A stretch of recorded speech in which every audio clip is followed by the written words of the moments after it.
നമസ്കാരം, വിപ്ര ന്യൂസിലേക്ക് സ്വാഗതം. ഇന്നത്തെ പ്രധാന വാർത്തകൾ.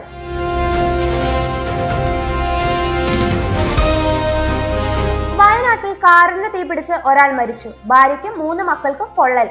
കണ്ണൂർ സ്വദേശി സജീറാണ് മരിച്ചത്. പൊള്ളലേറ്റ ഇയാളുടെ ഭാര്യയും 3 മക്കളും ചികിത്സയിലാണ്. സജീർ കാറിനുള്ളിൽ പെട്രോൾ ഒഴിച്ച് തീ കൊളുത്തുകയായിരുന്നു എന്നാണ് നിഗമനം. സജീർ ആത്മഹത്യ ചെയ്യുന്നതിന് മുമ്പ് റെക്കോർഡ് ചെയ്ത വീഡിയോ പുറത്തു വന്നു. സാമ്പത്തിക പ്രശ്നങ്ങളെ കുറിച്ചാണ് വീഡിയോയിൽ പരാമർശിക്കുന്നത്. തിരുവനന്തപുരം കിളിമാനൂരിൽ വീട്ടമ്മയ്ക്ക് വെട്ടേറ്റു. പൊങ്ങനാട് സ്വദേശി സിന്ധുവിനാണ് വെട്ടേറ്റത്. സിന്ധുവിനെ ബന്ധുവായ മണിക്കുട്ടനാണ് ആക്രമിച്ചത്. സ്കൂട്ടർ പാർക്ക് ചെയ്യുന്നതുമായി ബന്ധപ്പെട്ട തർക്കമാണ് ആക്രമണത്തിൽ കലാശിച്ചത്.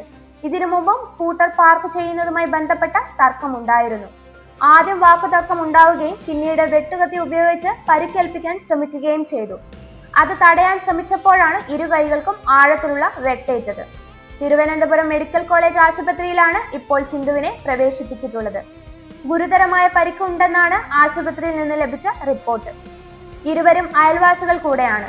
സിന്ധുവിനെ വാഹനം മണിക്കുട്ടന്റെ വീട്ടിൽ പാർക്ക് ചെയ്യുന്നതുമായി ബന്ധപ്പെട്ടാണ് തർക്കം തുടങ്ങിയത്.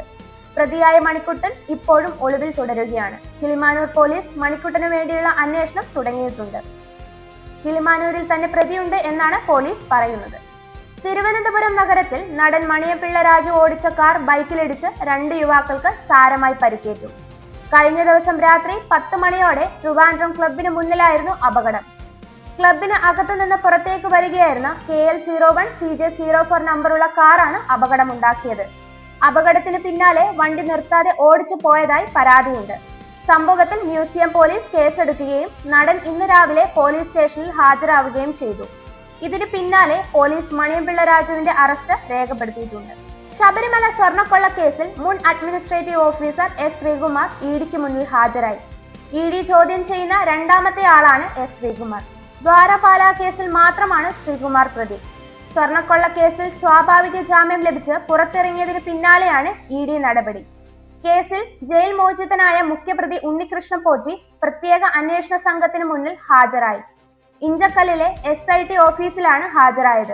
ചൊവ്വ, വെള്ളി ദിവസങ്ങളിൽ അന്വേഷണ സംഘത്തിന് മുന്നിൽ ഹാജരാകണമെന്ന് കോടതി നിർദ്ദേശമുണ്ട്. സാമ്പത്തിക ഇടപാടുകൾ അന്വേഷിക്കുന്നതിന്റെ ഭാഗമായി എൻഫോഴ്സ് ഡയറക്ടേഴ്സ് ഉണ്ണികൃഷ്ണൻ പോറ്റിക്ക് ഉടൻ സമൻസ് അയക്കും.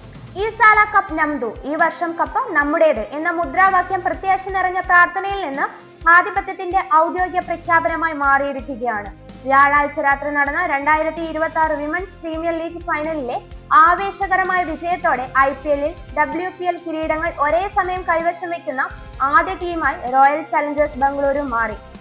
ഈ ചരിത്ര വിജയത്തോടെ ഏറെ വികാരധീനനായാണ് ടീമിന്റെ ആവേശമായി വിരാട് കോഹ്ലി പ്രതികരിച്ചത്.